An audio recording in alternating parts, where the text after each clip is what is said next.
ब्रह्मः मनसो जातश्चक्षो सूर्यो अजायत श्रोत्रः द्वायुश्च प्राणश्च मुखादग्निरजायत दीपो ज्योतिर्परब्रह्म दीपो ज्योति जनार्दन दीपो हरत मे पापं पूजा दीप नमोस्तुते पूजा दीप नमोस्तुते भूदीपश्च साक्षवे नमः। वक्रतुंड महाकाय सूर्यकोटि संप्रभा निर्विघ्नं कुरु मदेव सर्वकार्येषु सर्वदा।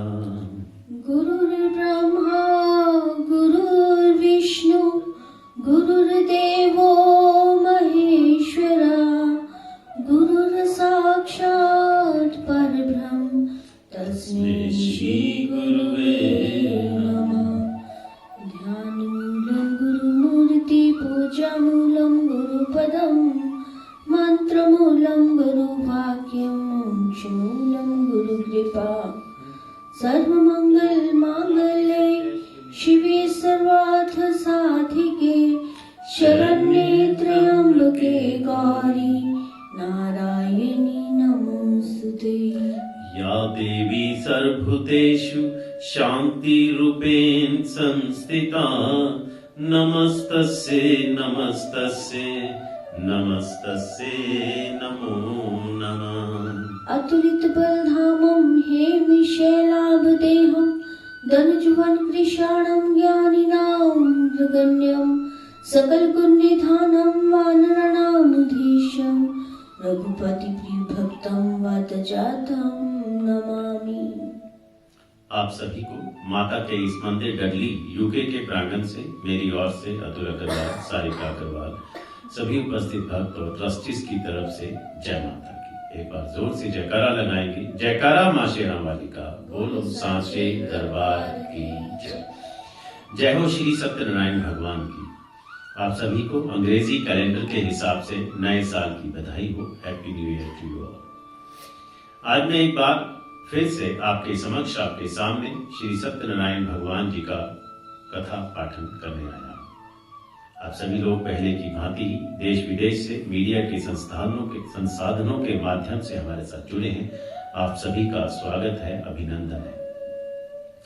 सबसे पहले, जैसे कि आपको पता ही है कि कोरोना दोबारा से अपने पैर फैला रहा है और फ्लू भी आजकल बहुत तेजी से फैल रहा है। इसलिए इससे अपना बचाव जरूर रखें। इसी को ध्यान में रखते हुए मंदिर समिति को भी कई निर्णय जल्दी में ही करने पड़ते हैं और इससे कई बार हमको कुछ मुश्किलों का या तो फिर विरोध का सामना भी करना पड़ता है। और हमारा लक्ष्य अपने लोगों को सुरक्षित रखना है। इसके लिए हम हर संभव प्रयत्न करते रहे हैं, करते रहेंगे। आप सभी के निरंतर सहयोग के लिए आपका आभार। पंडित जी का भी हार्दिक आभार, जो कि मौसम के इन असामान्य हालत में भी लगातार काम कर रहे हैं।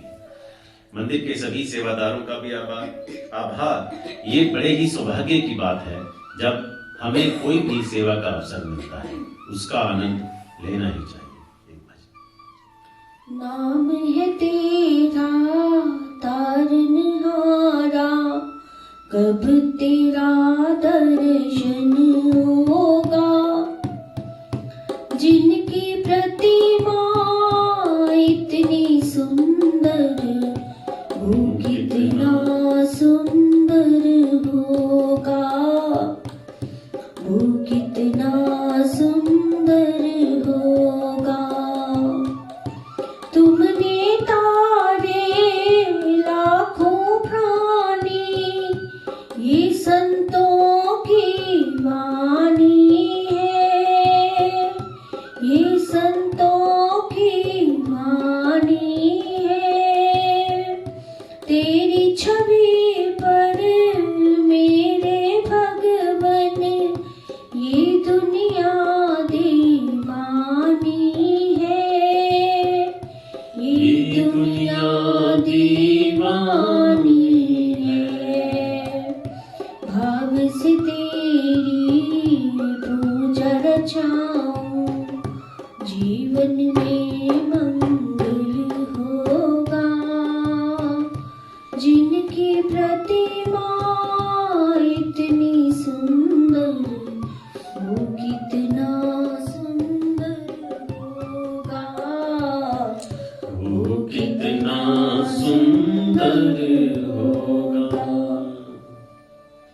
आज का प्रसाद हर बार की तरह से हैरी अंकल जी के परिवार के द्वारा लगाया जाएगा। आप सभी का धन्यवाद। आगे बढ़ने से पहले आज के आयोजन के स्पॉन्सर्स के नाम मैं जल्दी से पढ़ देता हूं, जो कि इस प्रकार है। गोपाल हैरी अंकल जी, उनका परिवार कुसुम बहन परवीन भाई पटेल, आपके परिवार की ओर से साल के 63 पाउंड, इस महीने के 5.25 पाउंड। ज्योति बहन शीला बहन पटेल, आपके परिवार की ओर से 63 पाउंड साल के, इस महीने के 5.25 पाउंड। मलिसा पटेल जी, आपके परिवार से वेलिंगबरो से हैं, ज्योति पटेल जी की डॉटर, आपके परिवार की ओर से 63 पाउंड साल के, इस महीने के 5.25 पाउंड। डॉक्टर किशन पटेल जी, आपके परिवार की ओर से साल के 63 पाउंड, इस महीने के 5.25 पाउंड। मीना बहन नट्टू भाई मिस्त्री, आपके परिवार की ओर से साल के 63 पाउंड, इस महीने के 5.25 पाउंड। इंदु बहन भारत भाई विनेश सुनील कृष्णा मिस्त्री, आपके परिवार की ओर से 12 महीने के 63 पाउंड, इस महीने के 5.25 पाउंड। दक्षा बहन ईश्वर भाई पटेल, कोमल सागर गोपियानी, टीना एंड अजय पटेल, आपके परिवार की ओर से 11 पाउंड। सविता बहन रतिलाल पटेल, आपके परिवार की ओर से साल के 63 पाउंड, इस महीने के 5.25 पाउंड। ज्योति पटेल, नीलम पटेल, उषा पटेल, गीता पटेल, रीता पटेल, वनीता मिस्त्री, कुर्वा बहन पटेल, वसु बहन पटेल, आपके परिवार की ओर से साल के 88 पाउंड, इस महीने के 7 पाउंड 33 पैंस।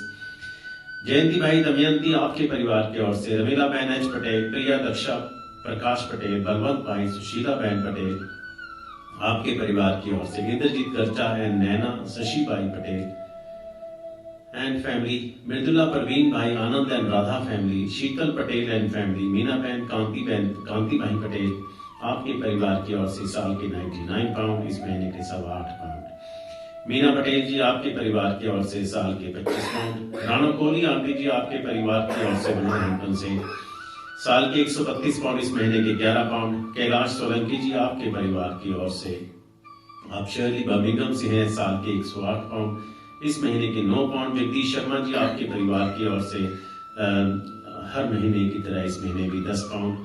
दिनेश सिंगला जी, आपके परिवार की ओर से 11 पाउंड। पुनीत शर्मा जी, पूजा शर्मा जी, आपके परिवार की ओर से 5.25 पाउंड। देवदत्त शर्मा जी, शोभा शर्मा जी, आपके परिवार की ओर से साल के 132, इस महीने के 11 पाउंड। अश्वनी सोल जी टटली से आपके साल के 101 पाउंड। डॉक्टर अमूल्य प्रसाद जी, संगीता जी, आपके परिवार की ओर से 63 पाउंड 5.25 पाउंड, इस महीने के। दक्षा पटेल जी, प्रकाश पटेल, आपके परिवार की ओर से 101 पाउंड। सुदर्शना शर्मा आंटी जी, आपके परिवार की ओर से 5 पाउंड। राज दुलारी अग्रवाल आंटी जी, आपके परिवार के वुलवरहैम्पटन से 11 पाउंड। अतुल अग्रवाल, आपके परिवार की तरफ से 21 पाउंड।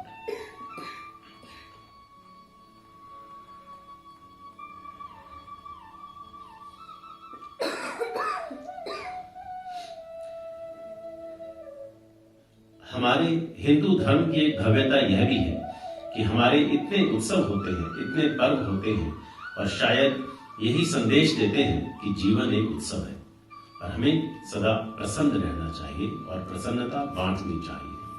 कुछ विशेष तिथियां इस विगत माह की और कुछ आने वाली तिथियों की बात करेंगे, जिनमें हीराबेन मोदी जी का निधन कैसे एक साधारण सी महिला एक असाधारण परिवार को जन्म देती है, जिनमें कि एक भारत के प्रधानमंत्री यशस्वी श्री नरेंद्र भाई मोदी जी भी हैं।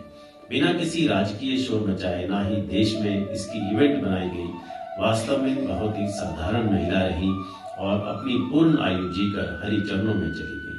भगवान उनकी आत्मा को शांति दे। She was 99 years old when she passed away. Also, this year, Prime Minister Modi ji announced on 9th of January 22 that 26th December will be marked as Veer Bal Divas, to remember the sacrifices of Guru Gobind Ji's star Sahibzade. Sahibzada Ajit Singh ji, Sahibzada Jujhar Singh ji, Sahibzada Zorawar Singh ji and Sahibzada Fateh Singh ji. साहिबजादों की शहादत शायद यही सिखाती है कि आपकी उम्र मायने नहीं रखती, बल्कि आपकी परवरिश, आपका ज्ञान, आपकी देशभक्ति, आपकी पितृ गुरु भक्ति, आपका साहस, आपका देश पर मर मिटने का जज्बा आपको विशेष बनाता है, महान बनाता है। बोलिए वाहे गुरु जी का खालसा, वाहे गुरु जी की फतेह। 9 दिसंबर 1484 को सूरदास जी पैदा हुए और हमें बहुत से पद्य दिए। कृष्ण प्रेमी थे, उनकी सभी रचनाएं अद्भुत हैं। जैसे कबहू बढ़ेगी चोटी मैया कबहू बढ़ेगी चोटी, कितनी बेर मोही दूध पियत भई यह अजहू है छोटी। कि कब से मैया दूध भी पीता हूं पर यह चोटी जो है बढ़ती नहीं। या फिर मैया मोही दाऊ बहुत खिजायो, मोसों कहत मोल को लीनो तू जसमती कब जायो। जो दाऊ भैया हैं, बलराम भैया हैं, मुझे बहुत चिढ़ाते हैं, खिजाते हैं कि तुझे तो कहीं से पैसों से खरीद लिया है, तू कब यशोदा जी के घर पैदा हुआ। या फिर मैया मैं नहीं माखन खायो, ख्याल परे ये सखा सबे मिली मेरे मुख लपटायो, मैया मैं नहीं माखन खायो। माखन लीला से नंदलाल की कौन परिचित नहीं है, तो ये सूरदास जी के भी पद्य। चलिए आगे बढ़ते हैं अब इसी माह के। इस माह सकट चौथ है 10 जनवरी को। पंडित जी अगर डेट कोई ठीक ना हो तो मुझे करेक्ट कर देना, है ना। और आप मंदिर से पता कर ही सकते हैं। माघ महीने का पहला व्रत सकट चौथ, इसे बड़ी चतुर्थी भी कहा जाता है। इस दिन माताएं संतान की लंबी उम्र के लिए निर्जला व्रत रखती हैं। माघ महीने के सकट चौथ के दिन तिल का विशेष महत्व है। इस दिन गणपति की पूजा तिल से की जाती है। मान्यता है कि सकट चतुर्थी व्रत संतान पर आने वाले हर संकट से उसे बचाता है। सकट चौथ को तिलकुट चतुर्थी, लंबोदर चतुर्थी भी कहते हैं। सकट चतुर्थी के दिन संकट हरण गणेश जी की पूजा की जाती है। कहते हैं कि सकट चौथ व्रत में कथा के बिना पूजन का फल नहीं मिलता। आइए जानते हैं सकट चौथ की व्रत कथा। पौराणिक कथा के अनुसार एक नगर में साहूकार और उसकी पत्नी रहते थे। दोनों का धर्म कर्म में एक काम में मन नहीं लगता था। एक दिन साहूकारनी अपने पड़ोसन के घर गई। पड़ोसन को सकट चौथ की पूजा करते देख उसने इस व्रत का महत्व पूछा। साहूकारनी को सकट चौथ व्रत की महिमा बताते हुए पड़ोसन बोली कि गणपति जी की कृपा से व्यक्ति को अखंड सौभाग्य, पुत्र, धन, धान्य, बुद्धि, सिद्धि सब कुछ प्राप्त होता है। साहूकारनी ने कहा कि अगर वह मां बनती है तो सकट चौथ का व्रत करेगी और गणेश जी को 1.25 सेर तिलकुट चढ़ाएगी। गणेश जी की कृपा से वह गर्भवती हो गई। अब साहूकारनी का लालच और बढ़ गया। उसने कहा कि उसे बेटा हुआ तो 2.5 सेर तिलकुट करेगी। साहूकारनी को एक सुयोग्य पुत्र की प्राप्ति हुई। फिर उसकी लालसा बढ़ गई। अब वह बोली कि अगर उसके बेटे का विवाह हो जाता है तो वह 5.25 सेर तिलकुट चढ़ाएगी। गजानन के वरदान से साहूकारनी के बेटे का विवाह तय हो गया, परंतु वह व्रत करना भूल गई। लोभी साहूकारनी को सबक सिखाने के लिए गणपति जी ने अपनी माया से शादी वाले दिन उसके बेटे को गायब कर दूर कहीं जंगल में पहुंचा दिया।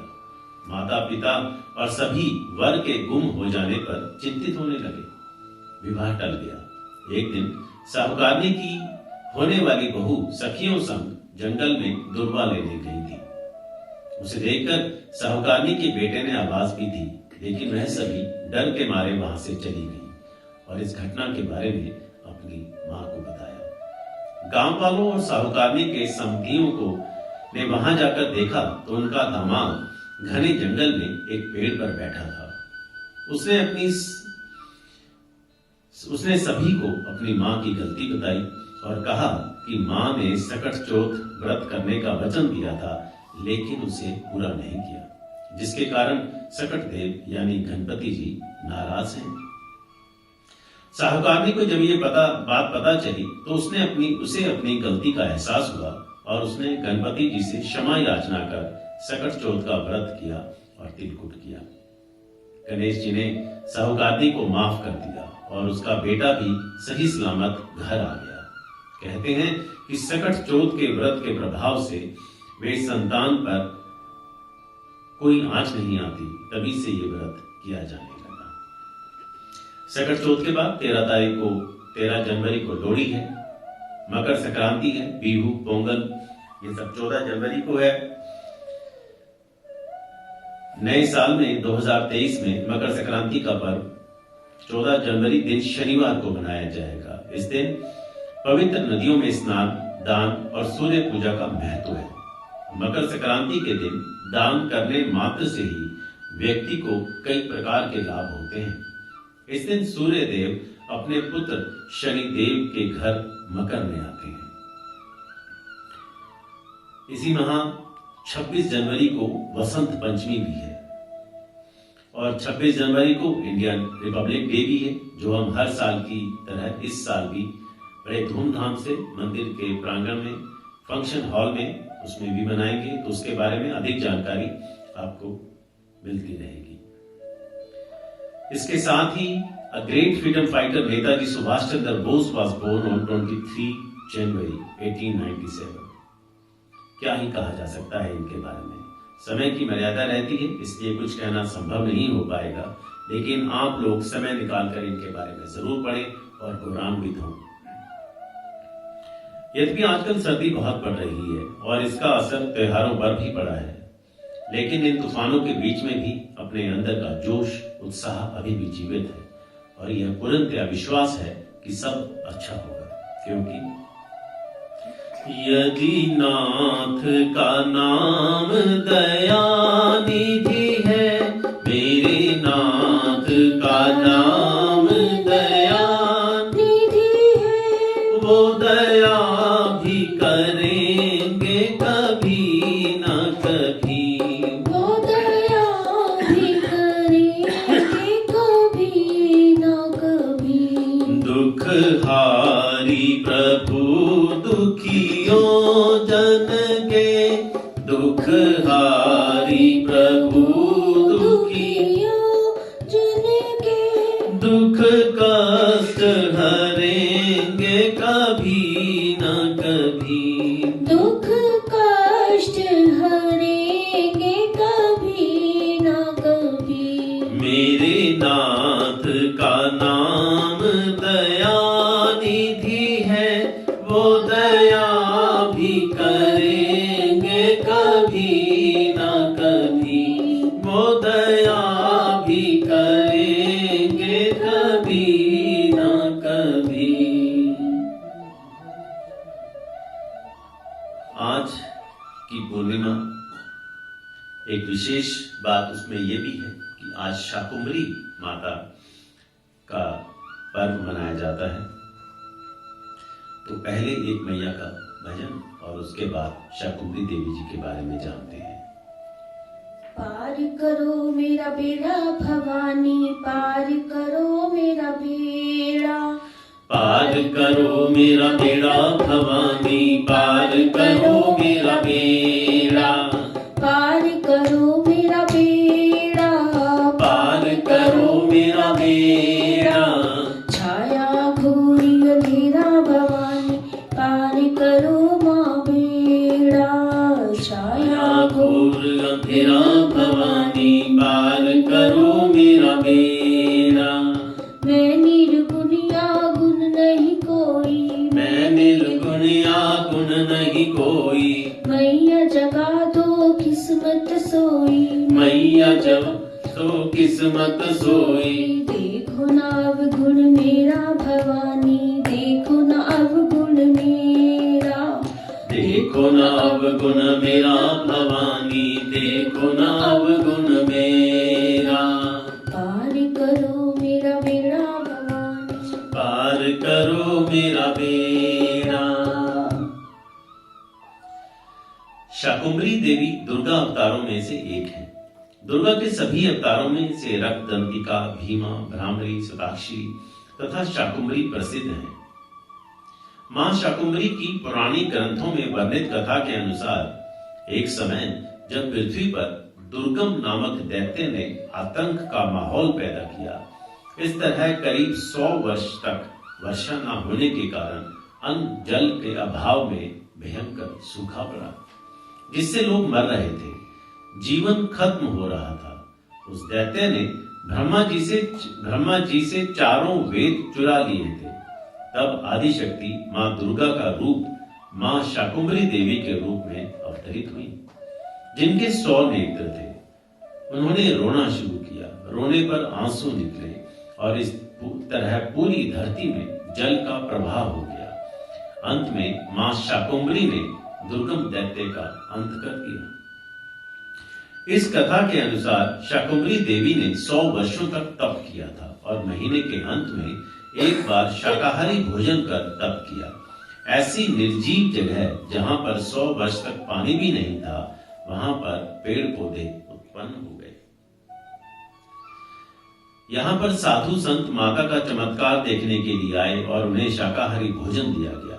इस घटना के बाद से माता रानी का नाम शाकुंभरी देवी पड़ा। बोलिए शाकुंभरी देवी मैया की जय। चलिए अब सत्यनारायण व्रत की कथा। वैसे तो समस्त कथाओं का सार है सद्गुणों का अपने चरित्र में जागरण। विचारने की बात है कि विद्वानों ने पुराणों में जितनी भी कथाओं का वर्णन किया है, वह गुणों के हिसाब से एक आदर्श चरित्र गढ़कर, जिससे उस चरित्र के आदर्श हम अपने जीवन में उतार कर उस चरित्र जैसे चरित्रवान हो सके। भृगु जी कहते हैं, मुने सत्य ही ब्रह्म है, सत्य ही तप है, सत्य ही प्रजा की सृष्टि करता है, सत्य के ही आधार पर संसार टिका हुआ है और सत्य के ही प्रभाव से मनुष्य स्वर्ग में जाता है। असत्य अंधकार का रूप है, वह मनुष्य को नीचे गिराता है। झूठे सत्य जाहि बिनु जाने, जिमी भुजंग बिनु रजु पहचाने। जहि जाने जग जाई हेराई, जागे जथा सपन भ्रम जाई। इसका अर्थ जिसके बिना जाने झूठ भी सत्य मालूम होता है, जैसे बिना पहचाने रस्सी में सांप का भ्रम हो जाता है और जिसके जान लेने पर जगत का उसी तरह लोप हो जाता है जैसे जागने पर स्वप्न का भ्रम जाता रहता है। बुराई या फिर झूठ की खासियत है कि वो कभी हार नहीं मानती और अच्छाई की या फिर सच्चाई की खासियत यह है कि वो कभी हारती नहीं। चूंकि यहाँ चर्चा का विषय श्री सत्यनारायण भगवान का चरित्र है, तो उनकी स्तुति में बोले जाने वाले मंत्र पर विचार कीजिए। शांताकारं भुजगशयनं पद्मनाभं सुरेशं, विश्वधारं गगन सदृश्यं मेघवर्णं शुभांगं, लक्ष्मीकान्तं कमलनयनं योगिभिर्ध्यानगम्यं, वन्दे विष्णु भवभयहरणं सर्व लोकैकनाथम्।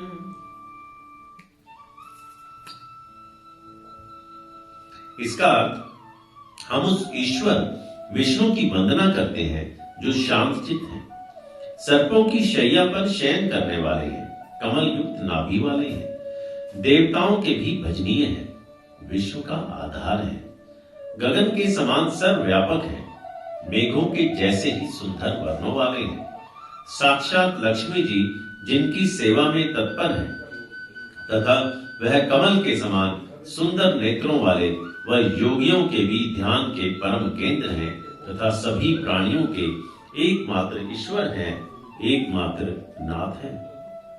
तो हमें यह जानने को मिलता है कि जीवन हमेशा ही संघर्षों से भरा है, किंतु हमें हमेशा शांत रहकर अपने काम में निरंतर लगे रहना है। जैसे भगवान विष्णु शेषनाग की शैया पर लेटे रहकर भी निरंतर मुस्कुराते हुए वो पालनहार हम सभी का पालन कर रहे हैं। तो ये ऊर्जा, ये ज्ञान हमें सत्संग से ही मिलता है, और क्या करना है, कैसे करना है, इसका विवेक भी हमें सत्संग से ही मिलता है।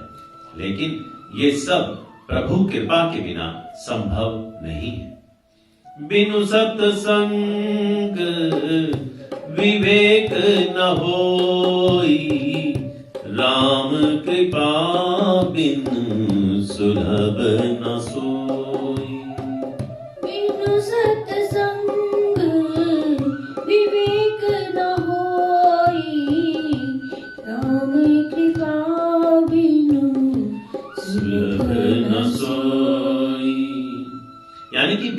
सत्संग के कुछ भी करने का विवेक नहीं होता, या कि विवेक के बिना सत्संग नहीं मिलता, या ये भी कह सकते हैं कि इन दोनों का संगम ही राम कृपा है। यानी कि हमें सत्य का या सच का संग करना है, वही सच जो कि नारायण है।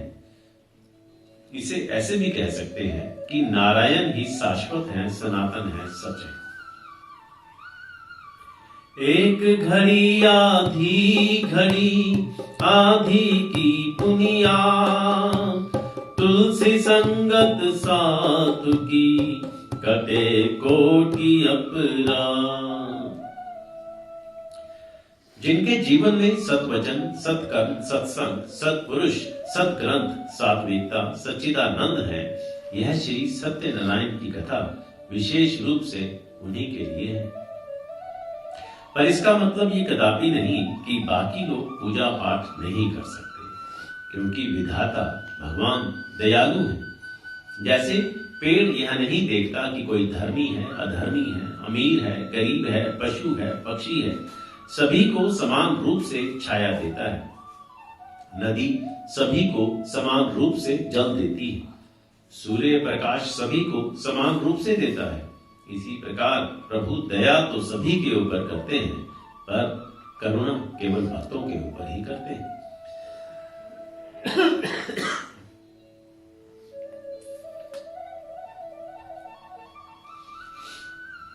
असल में जीवन का दर्शन ही श्री सत्यनारायण कथा है। हम कितने ही भाग्यशाली हैं कि हमारे पास कितने ही अमूल्य ग्रंथ हैं, वेद हैं, पुराण हैं। उसी में स्कंद पुराण के रेवा खंड में ये प्रसंग आता है कि देव ऋषि नारद भगवान विष्णु के पास जाते हैं और आगे उनका संवाद है। प्रश्न अभी भी यही है कि श्री सत्यनारायण भगवान कौन है? सत्य को नारायण के रूप में पूजना ही असल में श्री सत्यनारायण जी की पूजा है। इसका दूसरा अर्थ यह है कि संसार में एकमात्र नारायण ही सत्य है, बाकी सब माया है। सत्य में ही सारा जगत समाया हुआ है। सत्य के सहारे ही शेष भगवान पृथ्वी को धारण करते हैं। भगवान भोले शंकर तो मां पार्वती को कहते भी हैं कि उमा कहूं मैं अनुभव अपना, सत हरि भजन जगत सब सपना। ईश्वर सत्य है, सत्य ही शिव है, शिव ही सुंदर है। जागो उठ कर देखो, जीवन ज्योत उजागर है। सत्यं शिवं सुंदरं, ओ सत्यं शिवं सुंदरम, ओ सत्यं शिवं सुंदरम्।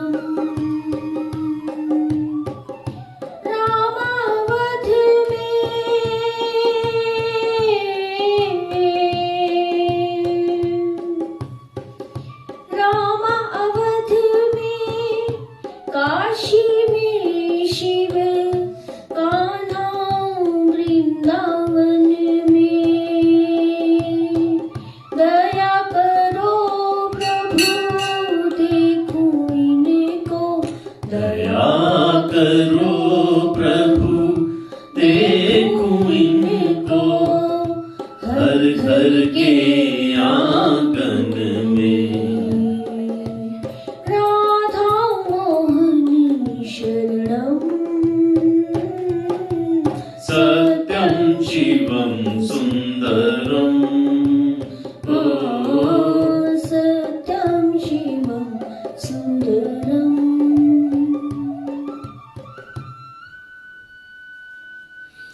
श्री सत्यनारायण की कथा बताती है कि व्रत पूजन करने में मनुष्य को समान अधिकार है, चाहे वह निर्धन हो, धनवान हो, राजा हो या व्यवसायी, ब्राह्मण हो या अन्य वर्ग, स्त्री हो या पुरुष, यही स्पष्ट करने के लिए इस कथा में निर्धन ब्राह्मण, गरीब लकड़हारा, राजा उल्का मुख, धन्यवाद व्यवसायी, साधु वैश्य, उसकी पत्नी लीलावती, पुत्री कलावती, राजा तुंगध्वज एवं गोपगणों की कथा का समावेश किया गया है। कथासार ग्रहण करने से यह निष्कर्ष निकलता है कि जिस किसी ने सत्य के प्रति श्रद्धा विश्वास किया, उन सब के कार्य सिद्ध हो गए। जैसे लक्कड़हारा, गरीब ब्राह्मण, उल्कामुख, गोपगणों ने सुना कि यह व्रत सुख, सौभाग्य, संपत्ति सब कुछ देने वाला है, तो सुनते ही श्रद्धा, भक्ति तथा प्रेम के साथ सत्य व्रत का आचरण करने में लग गए और फलस्वरूप इहलौकिक सुख भोग कर परलोक में मोक्ष के अधिकारी हुए। साधु वैश्य ने भी यही प्रसंग राजा उल्कामुख से विधि विधान के साथ सुना, किंतु उसका विश्वास अधूरा था, श्रद्धा में कमी थी। वह कहता था कि संतान प्राप्ति पर सत्य व्रत पूजन करूंगा। समय बीतने पर उसके घर एक सुंदर कन्या ने जन्म लिया। उसकी श्रद्धालु पत्नी ने व्रत की याद दिलाई तो उसने कहा कि कन्या के विवाह के समय करेंगे। कहते भी हैं शुभम अति शीघ्रम, यानी कि शुभ कार्य करने में विलंब नहीं करना चाहिए और जब बुरा विचार आए उसको कल पर टाल देना चाहिए। तो पहले अध्याय को पढ़ते हैं, उसे ध्यान से सुनिए। श्री सत्यनारायण व्रत का वर्णन देवर्षि नारद जी के पूछने पर स्वयं भगवान विष्णु ने अपने श्री मुख से किया है। श्री सत्यनारायण भगवान के पूजन में एक बात और मुख्य है कि इसमें किसी दिन का भी बंधन नहीं है। पूर्णिमा को करो तो अच्छा, लेकिन आप यह किसी भी दिन कर सकते हैं। श्रीमन नारायण नारायण नारायण, सत्यनारायण नारायण नारायण, लक्ष्मी नारायण नारायण नारायण, सद्गुरु नारायण नारायण नारायण। एक समय की बात है, नैमिषारण्य तीर्थ में शौनिकादि 88,000 ऋषियों ने श्री सूत जी से पूछा, हे प्रभु, इस कलयुग में वेद विद्या रहित मनुष्यों को प्रभु भक्ति किस प्रकार मिल सकती है तथा उनका उद्धार कैसे होगा? हे मुनिश्रेष्ठ, कोई ऐसा तप बताइए जिससे थोड़े समय में ही पुण्य मिले और मनवांछित फल भी मिल जाए। इस प्रकार की कथा सुनने की हम इच्छा रखते हैं।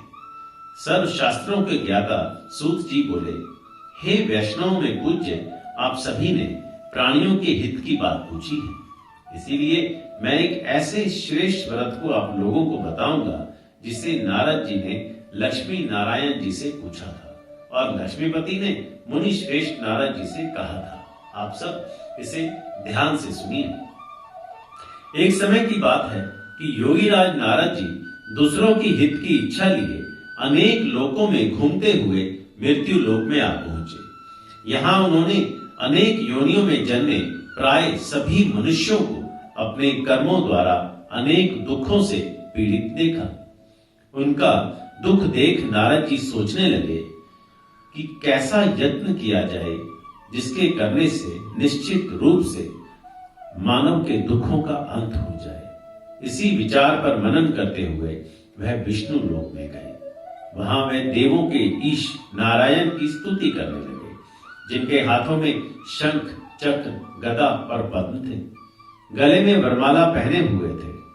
स्तुति करते हुए नारद जी बोले, हे भगवान, आप अत्यंत शक्ति से संपन्न हैं, मन तथा वाणी भी आपको पा नहीं सकते हैं।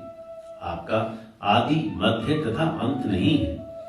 निर्गुण स्वरूप सृष्टि के कारण भक्तों के दुख को दूर करने वाले हैं। आपको मेरा नमस्कार है। और ऐसे प्रार्थना करने लगे, तुम मेरे जीवन के धन हो और प्राणाधार हो, तुम मेरे जीवन के धन हो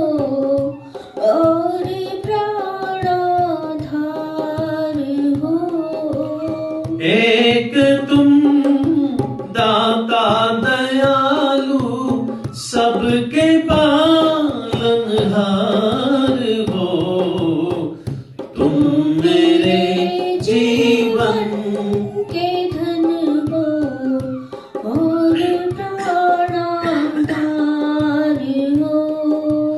भर रहे धन धान्य से तुम सबके ही परिवार को, भर रहे धन धान्य से तुम सबके ही परिवार को।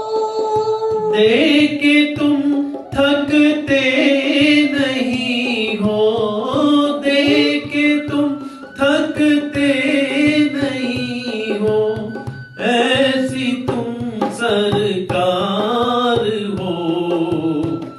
तुम मेरे जीवन के धन हो और प्राणाधार हो। तुम मेरे जीवन के धन हो और प्राणाधार हो। नारद जी की स्तुति सुन विष्णु भगवान बोले कि हे मुनिश्रेष्ठ, आपके मन में क्या बात है? आप किस काम के लिए पधारे हैं? उसे निसंकोच कहो। इस पर नारद मुनि बोले कि मृत्यु लोक में अनेक योनियों में जन्मे मनुष्य अपने कर्मों के द्वारा अनेकों दुख से दुखी हो रहे हैं। हे नाथ, आप मुझ पर दया रखते हैं तो बताइए कि वो मनुष्य थोड़े प्रयास से ही अपने दुखों से कैसे छुटकारा पा सकता है? देवर्षि नारद बोले कि मैं बहुत श्रद्धा और विश्वास लेकर यहाँ आया हूँ।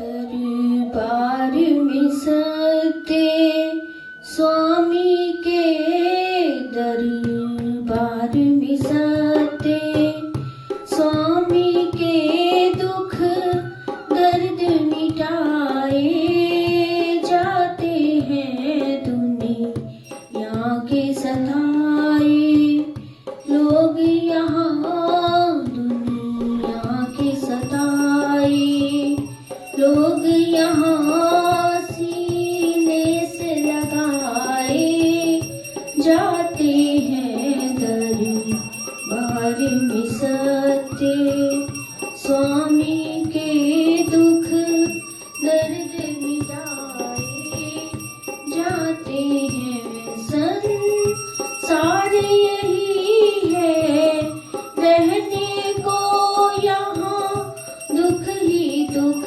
है। सहने को भर भर के प्याले अमृत के, भर भर के प्याले अमृत के यहाँ रोज पिलाए जाते हैं। दरबार में सत्य स्वामी के दुख दर्द मिटाए जाते हैं।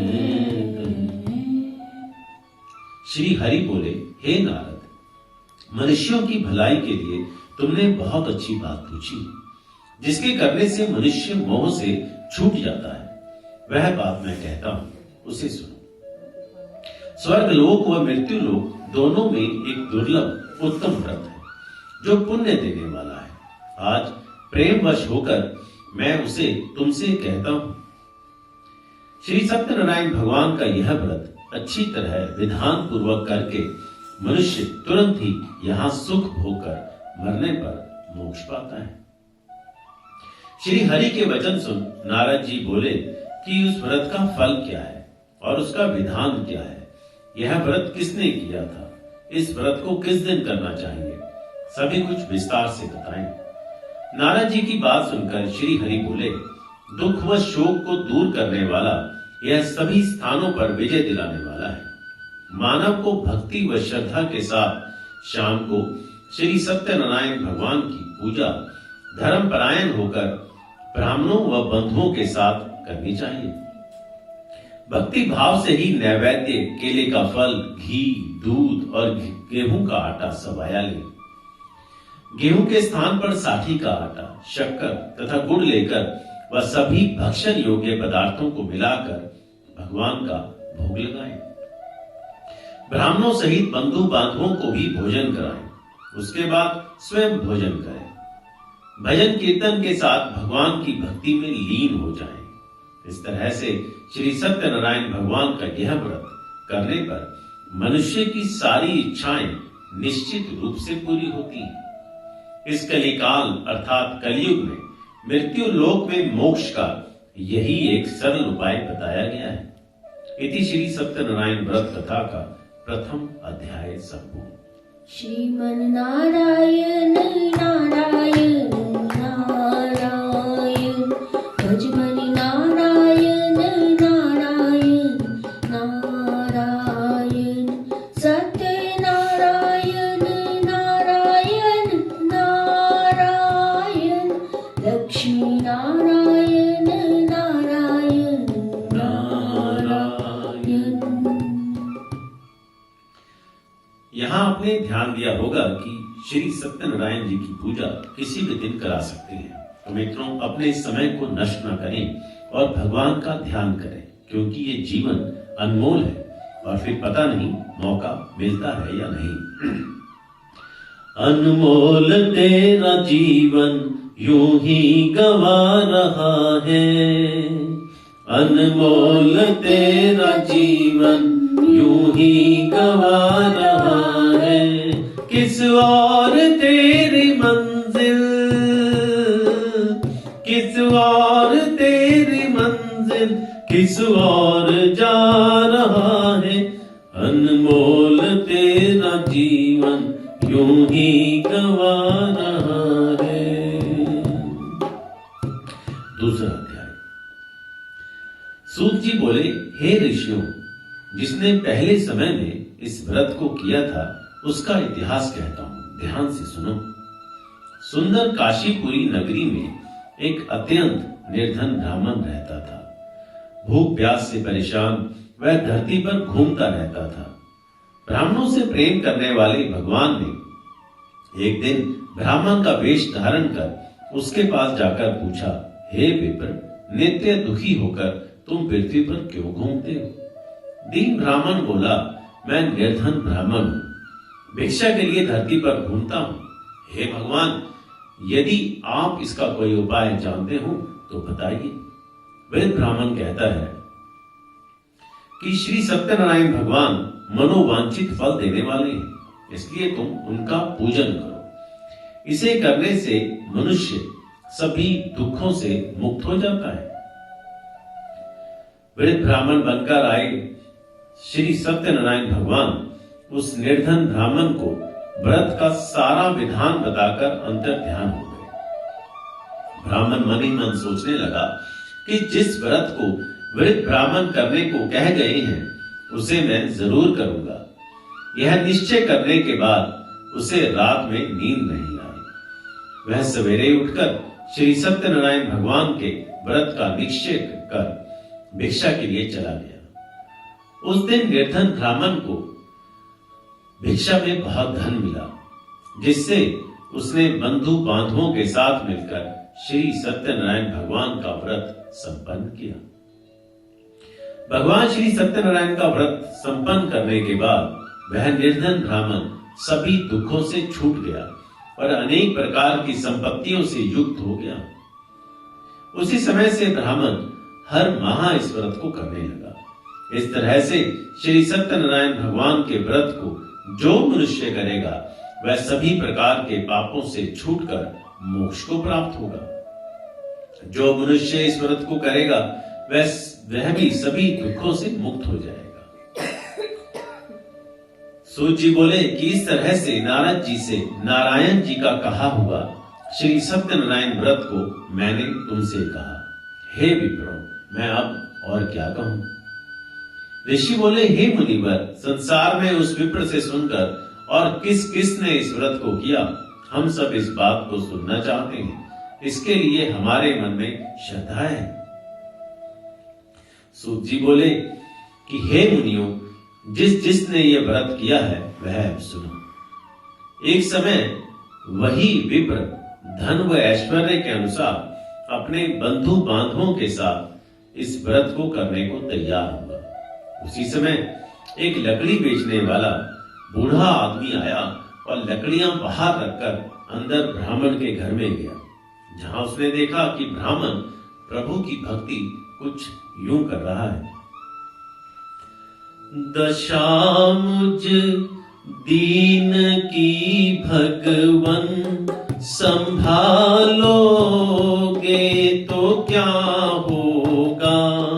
दशा मुझ दीन की भगवन संभालोगे तो क्या होगा।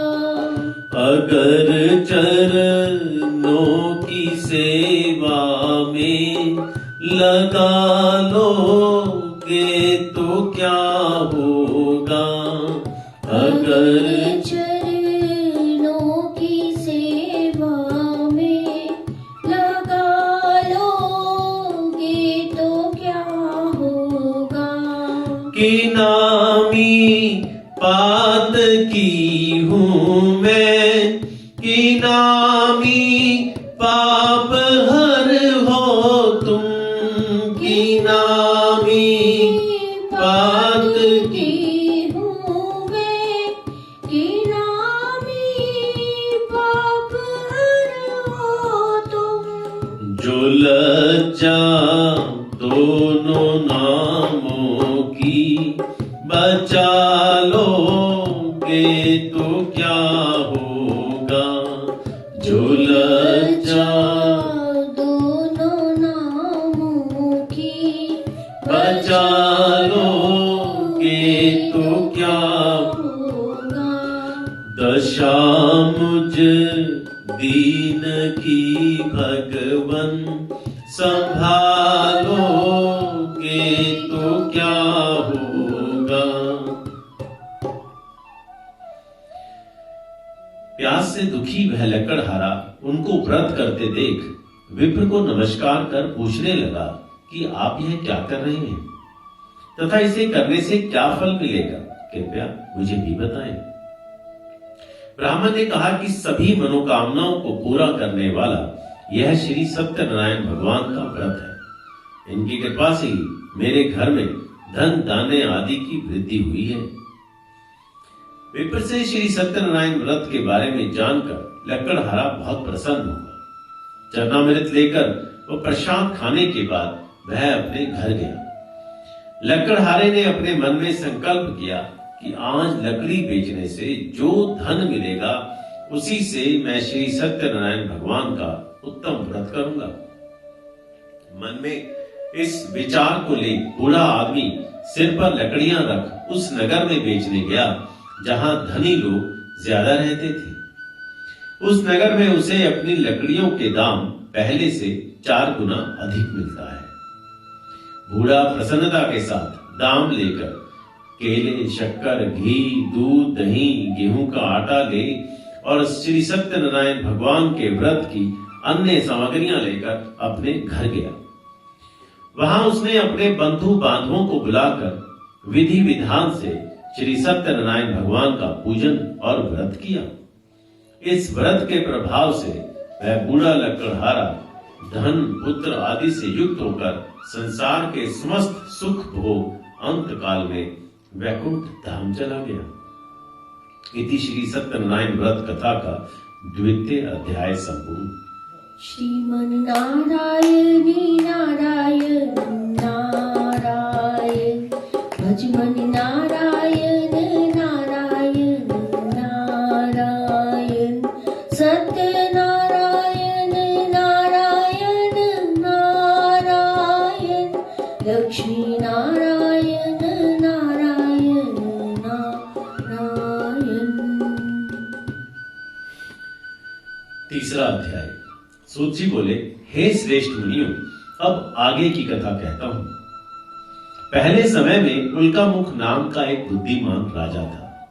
वह सत्यवक्ता और जितेंद्रिय था।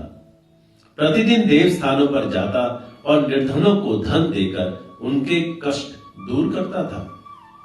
उसकी पत्नी कमल के समान मुख वाली तथा सती साध्वी थी।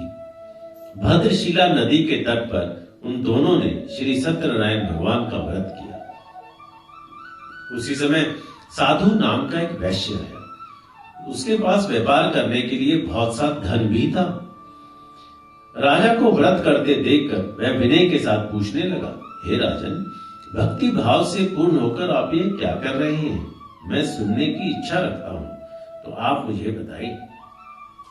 राजा बोला, हे साधु, अपने बंधु बांधवों के साथ पुत्रादि की प्राप्ति के लिए एक महाशक्तिमान श्री सत्यनारायण भगवान का व्रत व पूजन कर रहा हूं। राजा के वचन सुन साधु आदर से बोला, हे राजन, मुझे इस व्रत का सारा विधान कहिए। आपके कथानुसार मैं भी व्रत को करूंगा। साधु वैश्य ने राजा से पूछा, हे राजन, क्या मेरी इच्छा को भी भगवान सुनेंगे? तो साधु वैश्य भी प्रभु से यही पुकार करता है।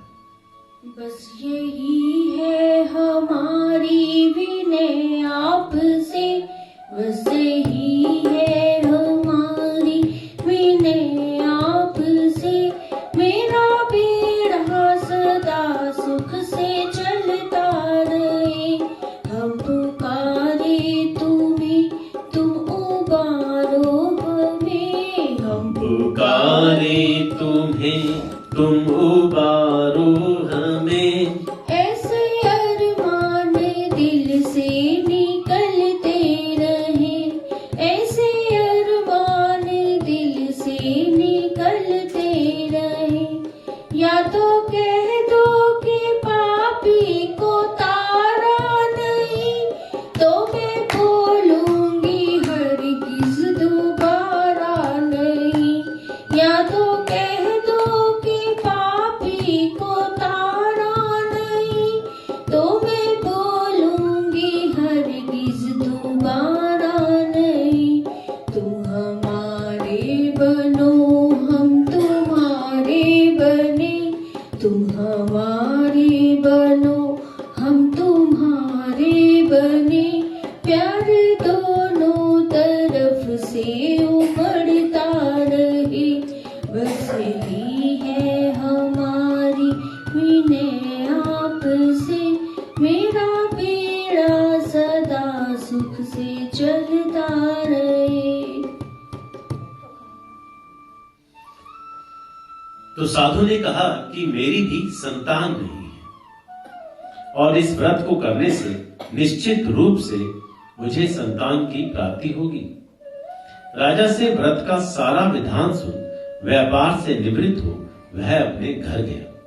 साधु वैश्य ने अपनी पत्नी को संतान देने वाले इस व्रत का वर्णन कह सुनाया और कहा कि जब मेरी संतान होगी तब मैं इस व्रत को करूंगा।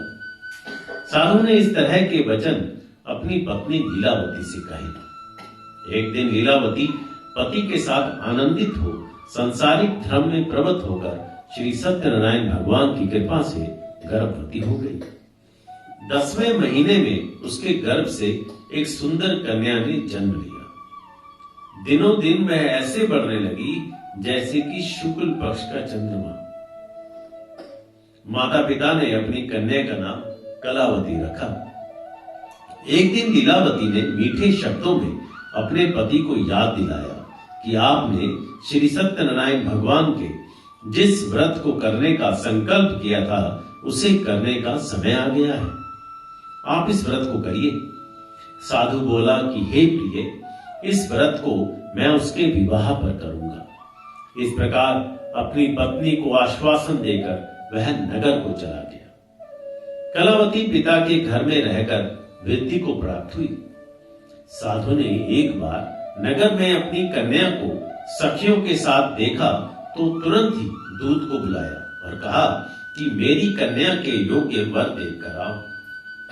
साधु की बात सुनकर दूत कंचन नगर में पहुंचा और वहां देखभाल कर लड़की के लिए सुयोग्य वाणिक पुत्र को ले आया।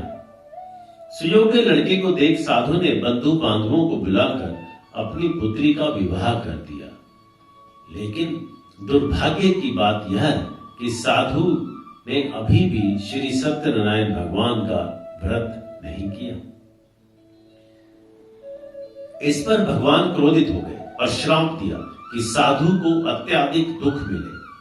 अपने कार्य में कुशल साधु बनिया जमाई को लेकर समुद्र के पास स्थित रत्नासारपुर नगर में गया। वहां जाकर दामाद ससुर दोनों मिलकर चंद्रकेतु राजा के नगर में व्यापार करने लगे। एक दिन भगवान श्री सत्यनारायण की माया से एक चोर राजा का धन चुराकर भाग रहा था। उसने राजा के सिपाहियों को अपना पीछा करते देख चुराया हुआ धन वहां रख दिया जहां साधु अपने जमाई के साथ ठहरा हुआ था। राजा के सिपाहियों ने साधु वैश्य के पास राजा का धन पड़ा देखा तो वह ससुर जमाई दोनों को बांधकर प्रसन्नता से राजा के पास ले गए और कहा कि उन दोनों चोरों को पकड़ लाए हैं, अब हमें आगे की कार्रवाई की आज्ञा दें। राजा की आज्ञा से उन दोनों को कठिन कारावास में डाल दिया गया और उनका सारा धन भी उनसे छीन लिया गया। श्री सत्यनारायण भगवान से श्राप से साधु की पत्नी भी बहुत दुखी हुई। घर में जो धन रखा था उसे चोर चुरा ले गए। शारीरिक तथा मानसिक पीड़ा व भूख प्यास से अति दुखी हो अन्न की चिंता में कलावती एक ब्राह्मण के घर में गई। वहां उसने श्री सत्यनारायण भगवान का व्रत होते देखा और फिर कथा भी सुनी। वो प्रसाद ग्रहण कर वह रात को घर वापस आई। माता ने कलावती से पूछा कि हे पुत्री, अब तक तुम कहां थी? तेरे मन में क्या है? कलावती ने अपनी माता से कहा, हे माता, मैंने एक ब्राह्मण के घर में श्री सत्यनारायण भगवान का व्रत देखा है।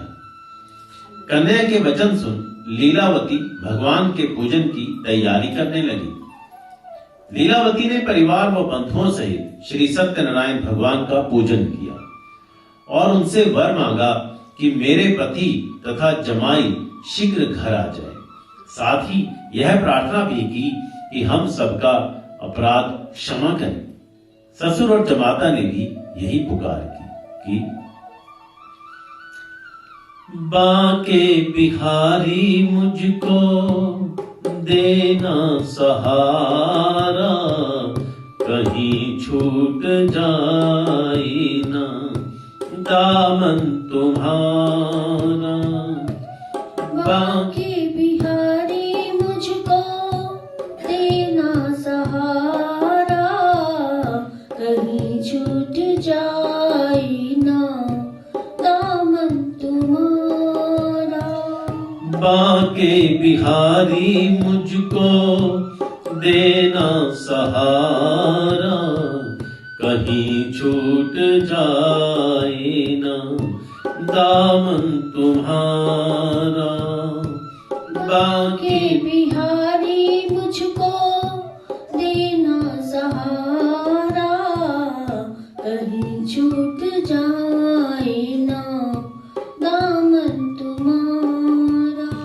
तेरे रास्ते से हटाती है दुनिया, इशारों से मुझको बुलाती है दुनिया।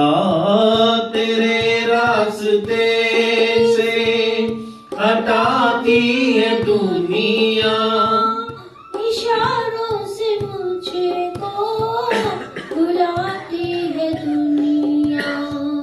देखूं न हरगिज़ में दुनिया का इशारा, देखूं न हरगिज़ में दुनिया का इशारा, कहीं छूट जाए ना दामन तुम्हारा। बाके बिहारी मुझको देना सहारा, कहीं छूट जाए दामन तुम्हारा। तेरे सिवा दिल में समाए न कोई, लगन का दीपक बुझाए न कोई, तेरे सिवा दिल में समाए न कोई, लगन का ये दीपक बुझाए न कोई। तू ही मेरी कश्ती, तू ही है किनारा, तू ही मेरी कश्ती, तू ही है किनारा। कहीं छूट जाए ना दामन तुम्हारा, बाके बिहारी मुझको देना सहारा, कहीं छूट जाए ना दामन तुम्हारा, कहीं छूट जाए ना दामन तुम्हारा। श्री सत्यनारायण भगवान इस व्रत से पुकार से संतुष्ट हो गए और राजा चंद्रकेतु को अपने सपने में दर्शन देकर कहा कि हे राजन, तुम उन दोनों वैश्यों को छोड़ दो और तुमने उनका जो धन लिया है उसे वापस कर दो। अगर ऐसा नहीं किया तो मैं तुम्हारा धन, राज्य व संतान सभी को नष्ट कर दूंगा। राजा को यह सब कहकर वह अंतर ध्यान हो गए। प्रातःकाल सभा में राजा ने अपना सपना सुनाया और फिर बोले कि बणिक पुत्रों को कैद से मुक्त कर सभा में लाओ। दोनों ने आते ही राजा को प्रणाम किया। राजा मीठी वाणी में बोला, हे महानुभावों, भाग्यवश ऐसा कठिन दुख तुम्हें प्राप्त हुआ है, लेकिन अब तुम्हें कोई भय नहीं है। ऐसा कहे राजा ने उन दोनों को नए वस्त्राभूषण भी पहनाए और जितना धन उनका लिया था उससे दुगना धन वापस कर दिया। दोनों वैश्य अपने घर को चल दिए। इति श्री सत्यनारायण व्रत कथा का 3 अध्याय संपूर्ण। श्रीमन नारायण नारायण नारायण, भजमन नारायण नारायण नारायण, सत्य नारायण नारायण नारायण, लक्ष्मी नारायण नारायण नारायण। चतुर्थ अध्याय। सूत जी बोले, वैश्य ने मंगलाचार कर अपनी यात्रा आरंभ की और अपने नगर की ओर चल दिए। उनके थोड़ी दूर जाने पर एक दंडी वेशधारी श्री सत्यनारायण ने उनसे पूछा, हे साधु, तेरी नाव में क्या है? अभिमानी वणिक हंसता हुआ बोला, हे दंडी, आप क्यों पूछते हो? क्या धन लेने की इच्छा है? मेरी नाव में तो बेल व पत्ते भरे हुए हैं। वैश्य की कठोर वचन सुन भगवान बोले, तुम्हारा वचन सत्य हो। दंडी ऐसे वचन कह वहां से दूर चले गए। कुछ दूर जाकर समुद्र के किनारे बैठ गए। दंडी के जाने के बाद साधु वैश्य ने नित्य क्रिया के पश्चात नाव को ऊंची उठते देखकर अचंभा माना और नाव में बेल पत्ते आदि देख वह मूर्छित हो जमीन पर गिर पड़ा। मूर्छा खुलने पर वह अत्यंत शोक में डूब गया और उसका दामाद बोला कि आप शोक न मनाएं, यह दंडी का श्राप है, इसलिए हमें उनकी शरण में जाना चाहिए, तभी हमारी मनोकामना पूरी होगी। दामाद की बात सुनकर वह दंडी के पास पहुंचा और अत्यंत भक्ति भाव से नमस्कार करके बोला, मैंने आपसे जो जो असत्य वचन कहे थे उनके लिए मुझे क्षमा दे। ऐसा कहकर महान शोकातुर होकर रोने लगा।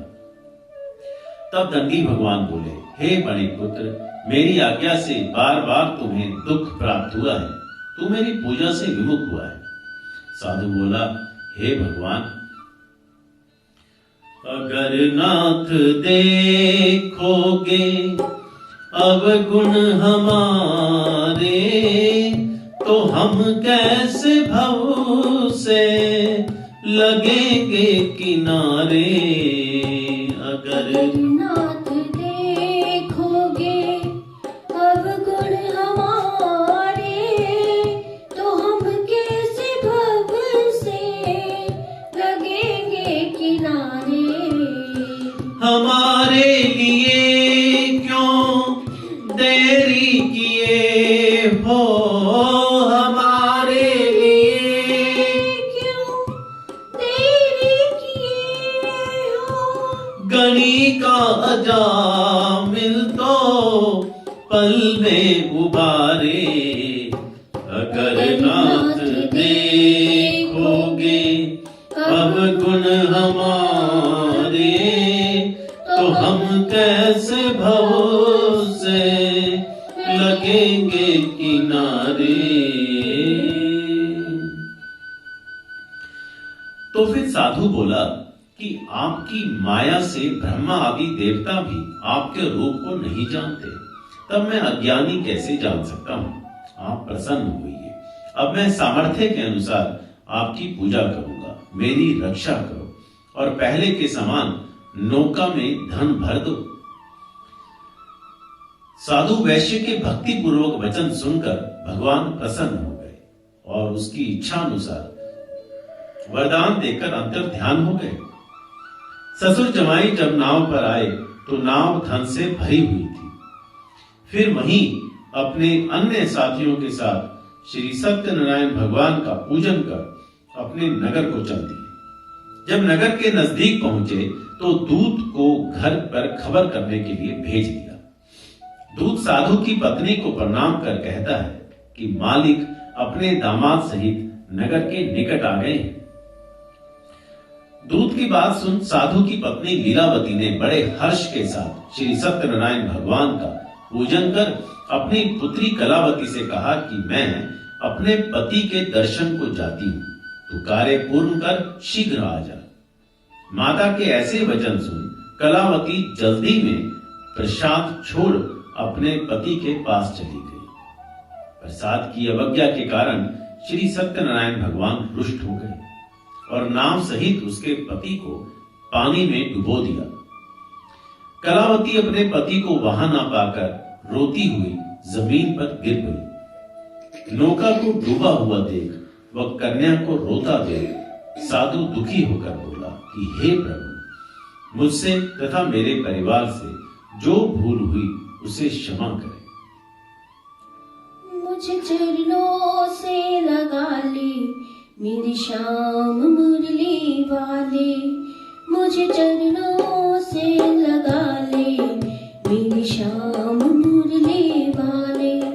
मेरी सांस सांस में तेरा, मेरी सांस सांस में तेरा है नाम मुरली वाले, मुझे चरणों से लगा ले मेरी श्याम मुरली वाले। भक्तों की तुमने कान्हा विपदा है तारी, भक्तों की तुमने कान्हा विपदा है तारी। मेरी भी बाहें थामो माँ की बिहारी, बिगड़ी बनाए तुमने, बिगड़ी बनाए तुमने हर काम मुरली वाले, मुझे चरणों से लगा ले मेरी श्याम मुरली वाले, मुझे चरणों से लगा ले मेरी श्याम मुरली वाले। साधु के दीन वचन सुनकर श्री सत्यनारायण भगवान प्रसन्न हो गए और आकाशवाणी हुई, हे साधु, तेरी कन्या मेरे प्रसाद को छोड़कर आई है, इसीलिए उसका पति अदृश्य हो गया है। यदि वह घर जाकर प्रसाद खाकर लौटती है तो इसे इसका पति अवश्य मिलेगा। ऐसी आकाशवाणी सुन कलावती घर पहुंचकर प्रसाद खाती है और फिर आकर अपने पति के दर्शन करती है। उसके बाद साधु अपने बंधु बांधवों सहित श्री सत्यनारायण भगवान का विधि विधान से पूजन करता है। इस लोक का सुख भोग वह अंत में स्वर्ग जाता है। इति श्री सत्यनारायण व्रत कथा का 4th अध्याय संपूर्ण। श्रीमन्नारायण नारायण नारायण भजमन नारायण नारायण नारायण सत्यनारायण नारायण नारायण लक्ष्मी नारायण नारायण नारायण। 5वां अध्याय। सूत जी बोले, हे ऋषियों, मैं और भी एक कथा सुनाता हूं, उसे भी ध्यान पूर्वक सुनो। प्रजापालन में लीन तुंगध्वज नाम का एक राजा था। उसने भी भगवान का प्रसाद त्याग कर बहुत ही दुख का सामना किया। एक बार वन में जाकर वन्य पशुओं को मारकर वह बड़ के पेड़ के नीचे आया। वहां उसने ग्वालों को भक्ति भाव से अपने बंधुओं सहित श्री सत्यनारायण भगवान का पूजन करते देखा। अभिमानवश राजा ने उन्हें देखकर भी पूजा स्थान में नहीं गया और ना ही उसने भगवान को नमस्कार ही किया। ग्वालों ने राजा को प्रसाद दिया, लेकिन उसने वह प्रसाद नहीं खाया और प्रसाद को वहीं छोड़कर अपने नगर को चला गया। जब वह नगर में पहुंचा तो वहां सब कुछ तहस नहस हुआ पाया। तो वह शीघ्र ही समझ गया कि यह सब भगवान ने ही किया है।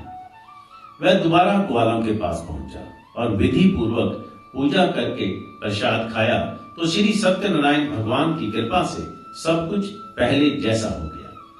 दीर्घ काल तक सुख भोगने के बाद मरणोपरांत उसे स्वर्ग लोक की प्राप्ति हुई। जो मनुष्य परम दुर्लभ इस व्रत को करेगा तो भगवान श्री सत्यनारायण की अनुकंपा से उसे धन धान्य की प्राप्ति होगी, निर्धन धनी हो जाता है और भय मुक्त हो जीवन जीता है। संतानहीन मनुष्य को संतान सुख मिलता है और सारे मनोरथ पूर्ण होने पर मानव अंत काल में वैकुंठ धाम को जाता है। सूत जी बोले, जिन्होंने पहले इस व्रत को किया है, अब उनके दूसरे जन्म की कथा मैं कहता हूं। वृद्ध शतानंद ब्राह्मण ने सुदामा का जन्म लेकर मोक्ष की प्राप्ति की। लकड़हारे ने अगले जन्म में निशांत बनकर मोक्ष प्राप्त किया। उल्कामुख नाम का राजा दशरथ होकर वैकुंठ गए। साधु नाम के वैश्य ने मोरध्वज बनकर अपने पुत्र को आरे से चीरकर मोक्ष पाया। महाराज तुंगध्वज ने स्वयंभू होकर भगवान में भक्ति युक्त हो कर्म कर मोक्ष पाया। इति श्री सत्यनारायण व्रत कथा का 5वां अध्याय संपूर्ण। श्रीमन्नारायण नारायण नारायण श्रीमन्नारायण नारायण नारायण सत्यनारायण नारायण नारायण लक्ष्मी नारायण नारायण नारायण भजमन नारायण नारायण नारायण माता की जय। श्रीमन्नारायण नारायण नारायण।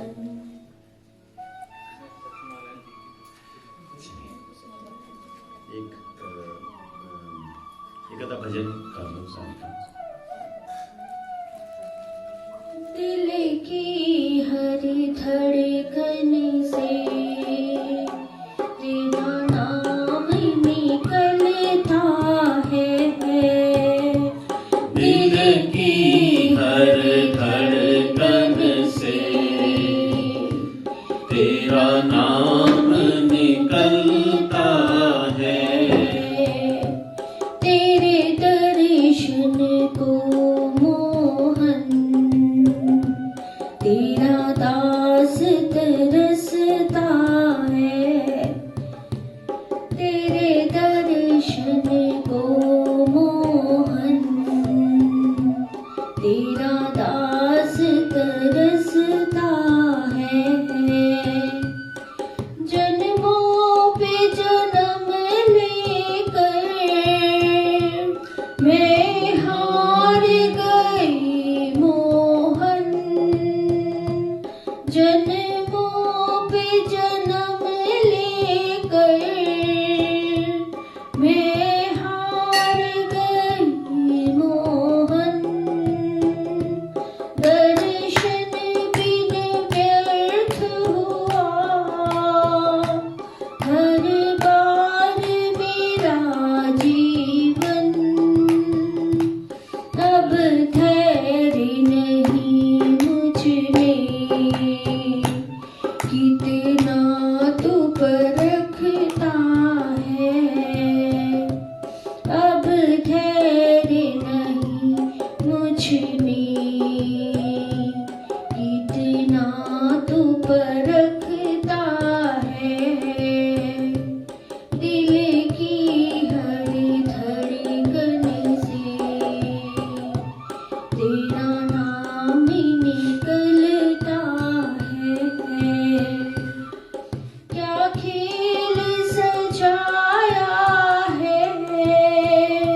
रस तू ही समझता है।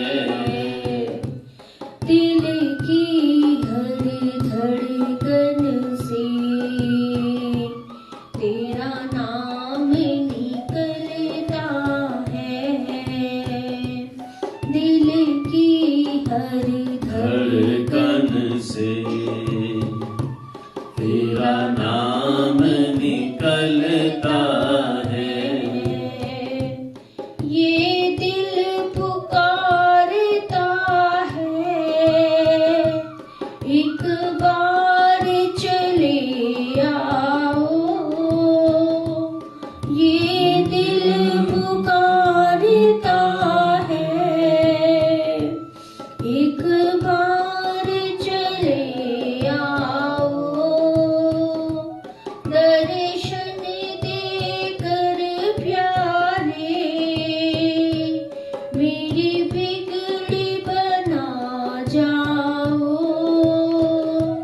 दर्शन देकर प्यारे मेरी बिगड़ी बना जाओ।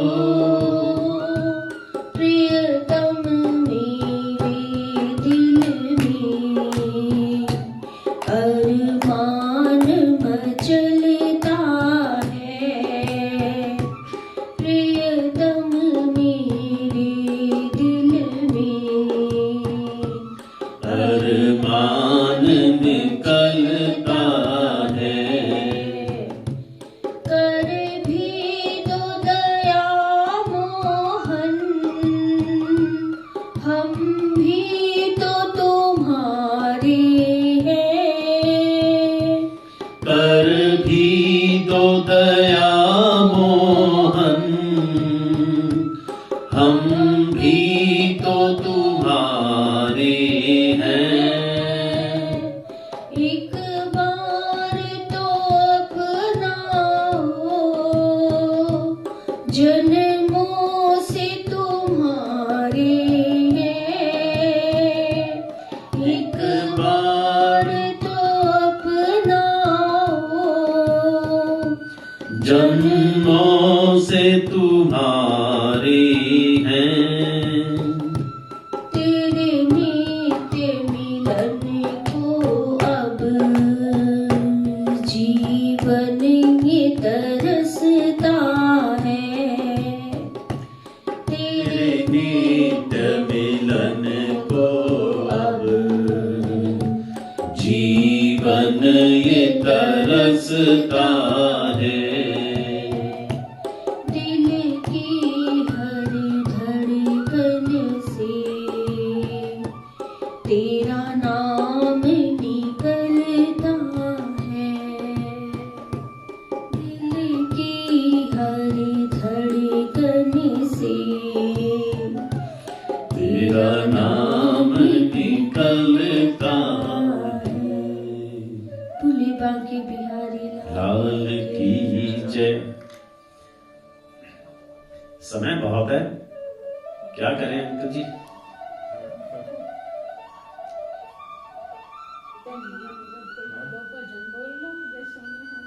समय है वैसे थोड़ा सा है, एक आधा और बोल लेते हैं ना।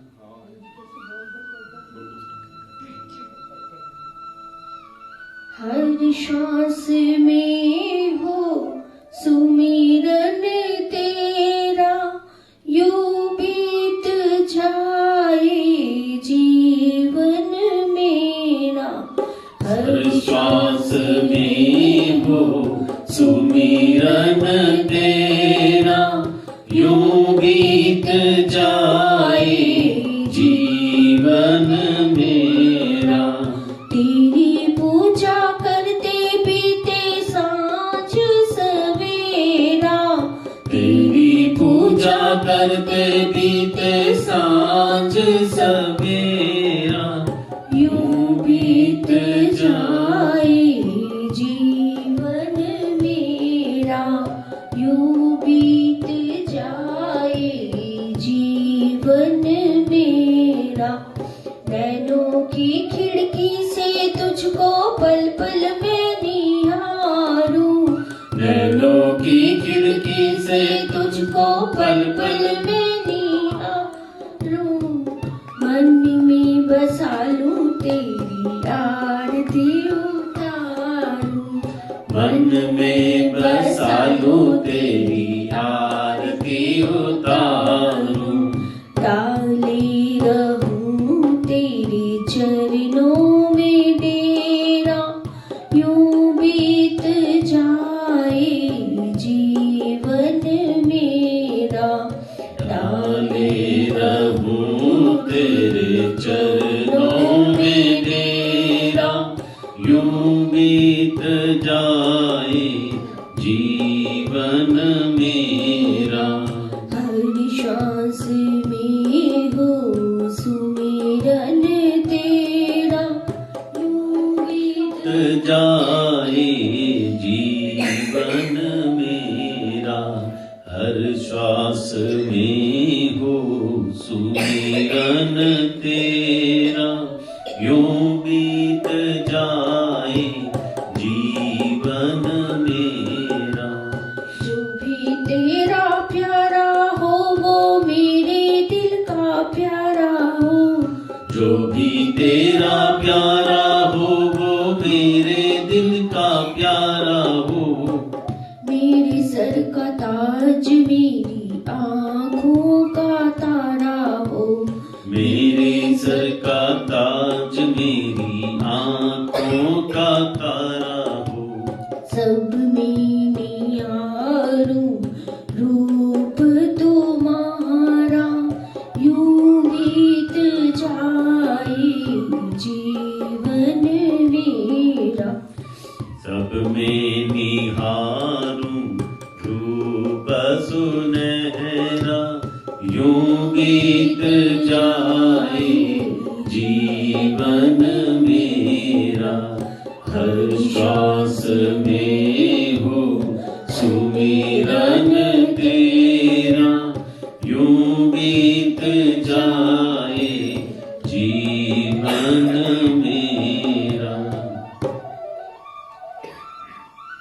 पंडित जी आरती की तरफ बढ़ते हैं, दो आरतियां हैं, धीरे धीरे हो जाएगी। मैं हर बार की तरह ये 2-3 सूचनाएं होती हैं, और इसी उम्मीद में कि 1-2 लोग बढ़े, कम से कम 10 पाउंड का मिनिमम डायरेक्ट डेबिट वो जरूर शुरू करें अगर अभी तक आपने शुरू नहीं किया है। अगर आपने शुरू कर चुके हैं तो अपने मित्रों से, अपने परिवारजनों में ये जरूर करें। आजकल आप देख रहे हो कि हर तरफ यूके में, इंग्लैंड में स्ट्राइक्स चल रही हैं। पोस्ट ऑफिस की थी, रेलवे की चल रही है, पहले नर्सिस की थी, नर्सिस का अभी भी पेंडिंग है, क्योंकि खर्चे बहुत बढ़ गए हैं। सभी हमारे अपने घरों के भी यही हाल है कि उसी हिसाब से मंदिर के खर्चे भी बहुत बढ़ गए हैं। बिल्डिंग बहुत पुरानी है, बिल्डिंग बहुत बड़ी है, इसको मेंटेन करना असंभव तो नहीं है, थोड़ा कठिन है। उसके लिए जरूर अपने पास से 10 पाउंड का मिनिमम डायरेक्ट डेबिट जरूर शुरू करें अगर आपने शुरू नहीं किया है। अगर आप करा है तो अपने मित्रों से, अपने परिवारजनों से, 1-2 लोगों से। हमारे बारे में बड़ा कहा जाता है कि हिंदू हम इंडिविजुअली स्ट्रांग हैं लेकिन यूनाइटेड कमजोर हैं। अपने अपने घरों में तो हम बहुत स्ट्रांग हैं, सभी बड़े कामयाब हैं, भगवान की बड़ी कृपा है हम सब पे। हम सब हिंदू एक कम्युनिटी ऐसी है कि हम बहुत कम लोग बेनिफिट्स पे हैं। हम सभी लोग कर्मठ लोग हैं, काम करने वाले लोग हैं, अच्छी अच्छी पोजीशंस पे हैं। हम लोग सरकार में हैं, हम लोग NHS में हैं, हम लोग सोशल सर्विसेज में हैं, हम लोग पुलिस में हैं, हम लोग बहुत अच्छी अच्छी जॉब्स में हैं। अब तो हम प्रधानमंत्री भी हैं। तो उसके लिए, लेकिन हम इंडिविजुअली तो स्ट्रांग हैं, लेकिन एज ए हिंदू कम्युनिटी हम बड़े कमजोर हैं। तो उससे हमें जागृत करना होगा। आप ये जो नया साल चढ़ा है, इसमें एक रेजोल्यूशन लें कि आप अपने आप से, अपनी तरफ से 2, 3, 4, 5 लोगों को जरूर जोड़ेंगे। ये बहुत जरूरी है और यही पुण्य का काम भी है। अब माघ का महीना है, संक्रांत आ रही है, शक्र चौथ आ रही है, 10 तारीख को संक्रांत, 14 तारीख को है, 13 को लोहड़ी है और बड़े सारे हैं। 26 तारीख को बसंत पंचमी है, तो और साथ साथ हम लोग 26 जनवरी का प्रोग्राम जो हम हर साल मनाते हैं, बहुत सालों से हम मना रहे हैं, जो कि इस बार हम 28 तारीख को मनाएंगे, सैटरडे को, वही 11 से 2। तो उसमें भी आप लोग अपने नाम लिखवाएं, कुछ भी करना चाहते हैं अपने बच्चों को, आप लोग कोई भी, तो उसमें अपना नाम लिखवाएं। जल्दी लिखवा लेते हैं तो थोड़ा आसान हो जाता है मुझे मैनेज करना, क्योंकि फिर बाद में लोग ज्यादा हो जाते हैं तो थोड़ा सा कठिन हो जाता है। तो आप बताएं, लेकिन पैसों की ये जरूर करें, ये मेरी रिक्वेस्ट है आपसे, पर्सनल रिक्वेस्ट है, एज ए प्रेसिडेंट रिक्वेस्ट है। आपका बेटा, आपका भाई, किसी भी ढंग से आप इसको समझें, ये बहुत जरूरी है। अभी लिफ्ट लगभग तैयार हो गई है, शायद ऐसा जैसा समाचार आ रहा है, मैं उसमें बहुत ज्यादा मैं अप टू डेट नहीं हूं, लेकिन ऐसी खबर, ऐसी न्यूज उनसे बात हुई थी लेटेस्ट कि जनवरी के एंड में या फरवरी के शुरू में लिफ्ट लग जाएगी। तो फरवरी के शुरू में नहीं तो एंड तक लगी जाएगी, तो उसके लिए हमें पैसे चाहिए। एरी अंकल ने पिछली बार विचार दिया था, ये सुझाव दिया था कि जिन्होंने पैसे दिए भी हैं पहले, क्योंकि मंदिर के पैसे तो हम ही लोगों ने देने हैं, आज भी देने हैं, बार बार भी हमने देने हैं। हम ही लोग हैं जिन्होंने जब मॉर्गेज थी मंदिर के ऊपर, थोड़ी देर में ही हम लोगों ने ही उतारी। हम ही लोग हैं जो बार बार बिजली के पैसे दे रहे हैं, मेंटेनेंस के पैसे दे रहे हैं, सब तरह के खर्चे हैं, रिपेयर्स हैं, कुछ ना कुछ के, तो ये पैसे तो हमें ही देने हैं, तो हंस के ही दे दें। और अपने लोगों से कहें, अपने आसपास लोगों से कहें।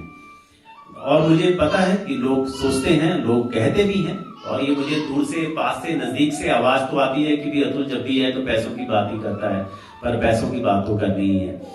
अगर मैं नहीं करूंगा तो कौन करेगा, और साथ ही आप नहीं करोगे तो फिर कौन करेगा, आपको भी करनी चाहिए। और चलिए अब हम आगे बढ़ते हैं। मेरे को याद नहीं आ रही कोई और ऐसी खबर पढ़ने की, कुछ नहीं है ना ऐसी, कुछ मेरे को याद नहीं आ रही है, नहीं तो होती आपकी याद कराती रहती है। सॉरी, लोहड़ी का प्रोग्राम अभी तक तो किसी का बुक नहीं हुआ है, बाकी जैसा कहोगे कर लेंगे, अपना मंदिर है, ना तो किराया देना है ना किराया लेना है, कोई दिक्कत ही नहीं है, बड़ी जगह है, बैठ जाएंगे, अपनी कर लेंगे, क्या फर्क है। हाँ जी, हाँ जी, सुनील जी कैसे, तो वो कर लेंगे, जैसे आप सलाह देंगे वैसे कर लेंगे। आप मुझे मैसेज कर दीजिए, फोन कर लीजिए। अब आरती करते हैं। पंडित जी, रमेश जी, आपका स्वागत है। मैं ठीक हूँ सर, बस अब आरती करके उठते हैं। कमाल किया आप दोनों।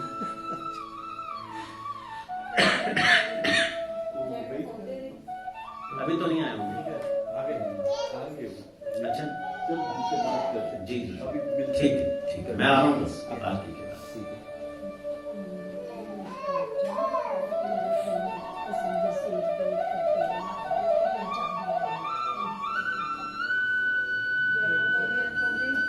आरती के लिए खड़े हो जाएं।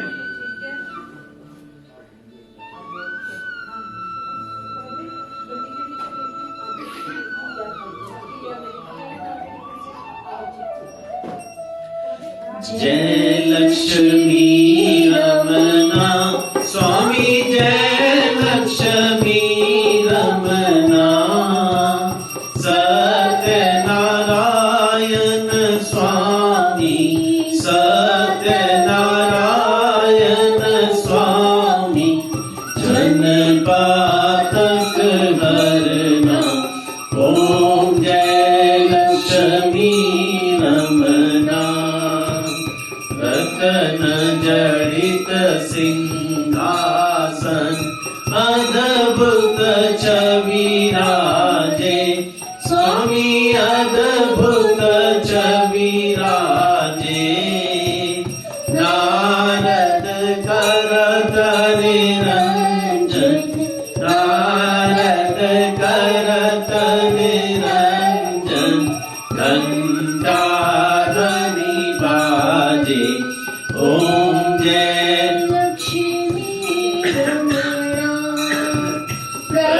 प्रकट भई कलिकारण द्विज को दर्श दियो स्वामी द्विज को दर्श दियो बूढ़ो ब्राह्मण बन के बूढ़ो ब्राह्मण बन के कंचन महल कियो ओम जय लक्ष्मी रमना दुर्बल भील कठोरो जिन पर कृपा करी स्वामी जिन पर कृपा करी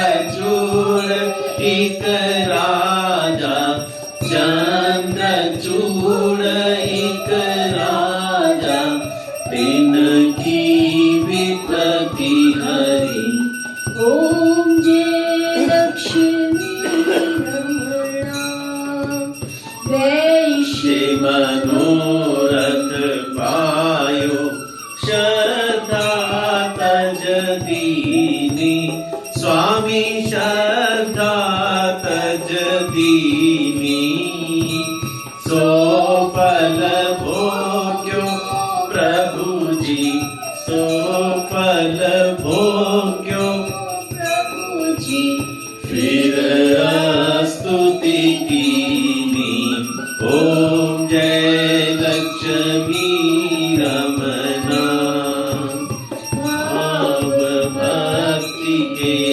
कारण चिन्ह चिन्ह रूप धरियो स्वामी चिन्ह चिन्ह रूप धरियो श्रद्धा धारण कीनी श्रद्धा धारण कीनी तिनको काज सयो ओम जय लक्ष्मी रमना बाल बाल संग राजा वन में भक्ति करी स्वामी मन में भक्ति करी मन मन वांछ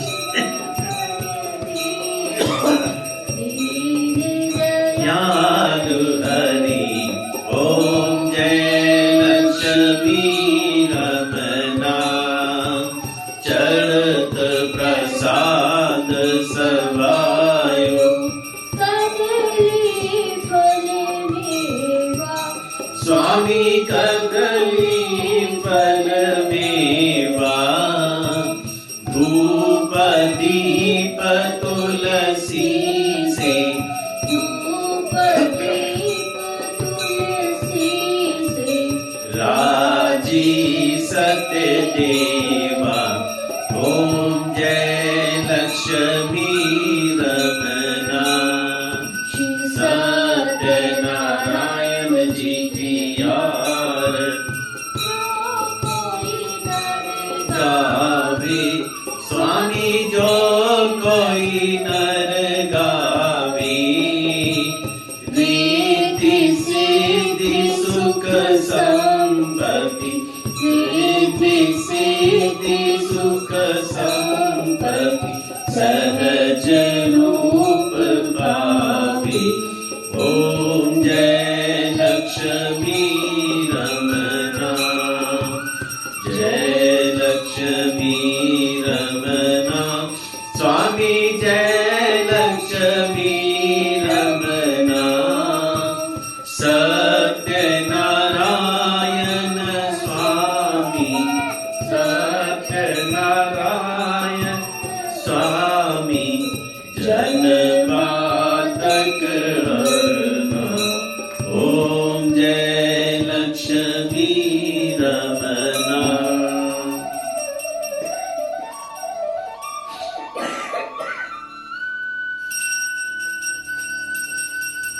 ओम जय अम्बे गौरी मैया जय श्यामा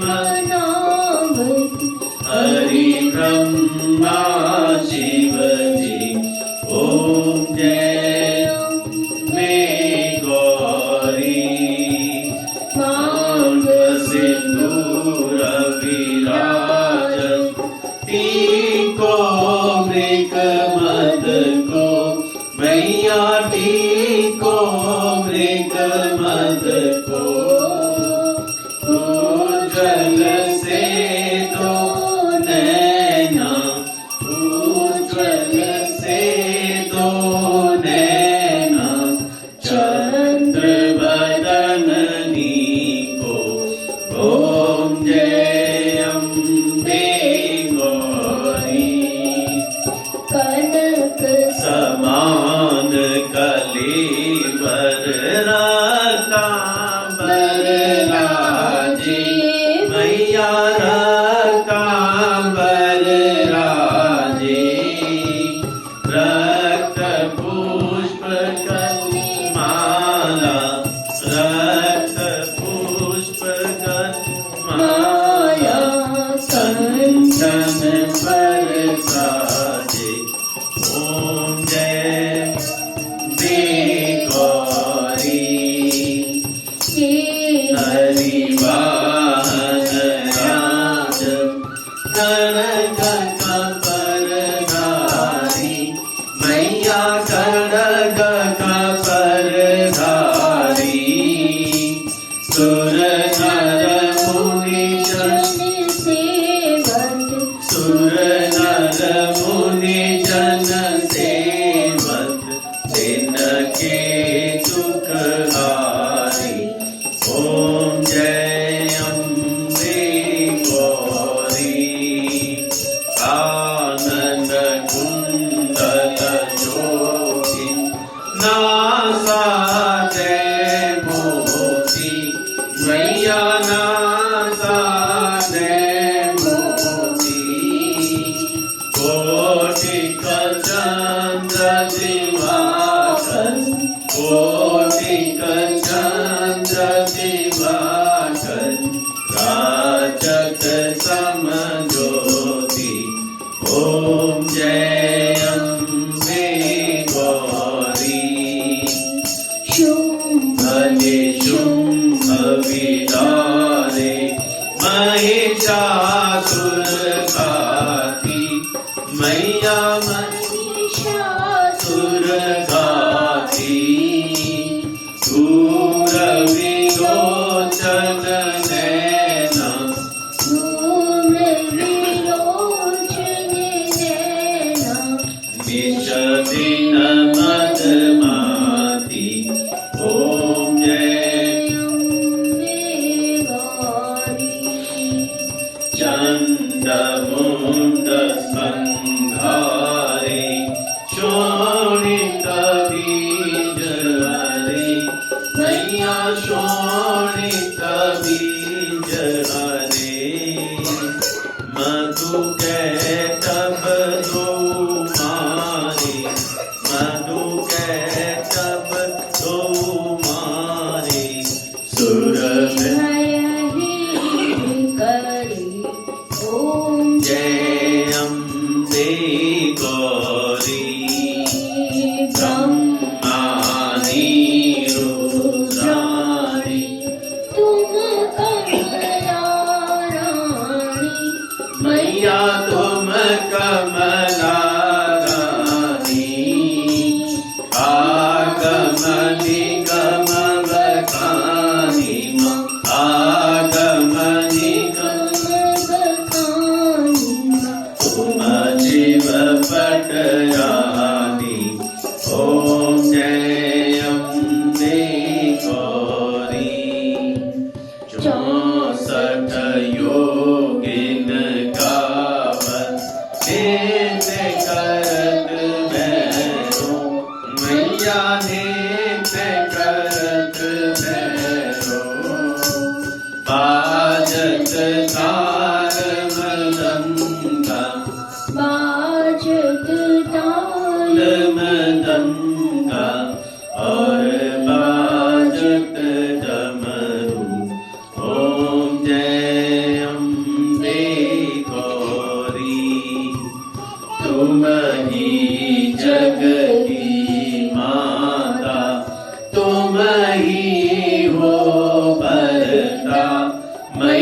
तुम ही हो भरता, भक्तन की दुख हरता, भक्तन की दुख हरता, सुख संपत्ति करता।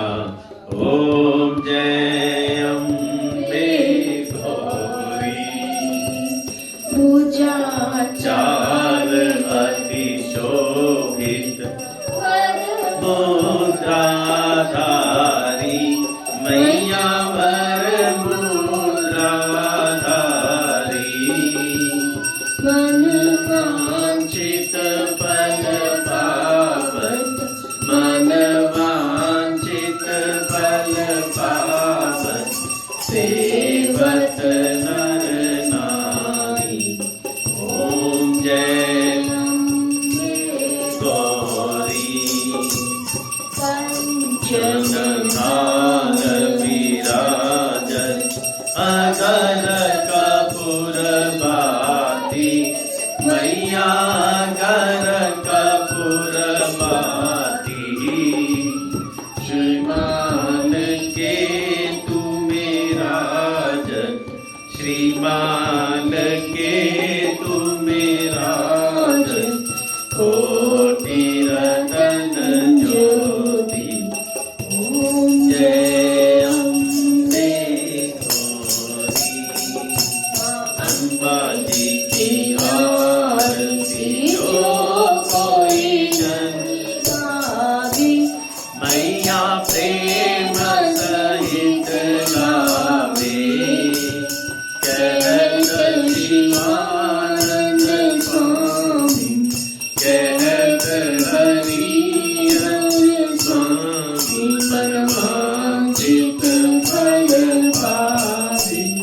ओम जय अम्बे गौरी, जय अम्बे गौरी, मैया जय श्यामा गौरी, मैया जय मंगल करनी, मैया जय आनंद करनी।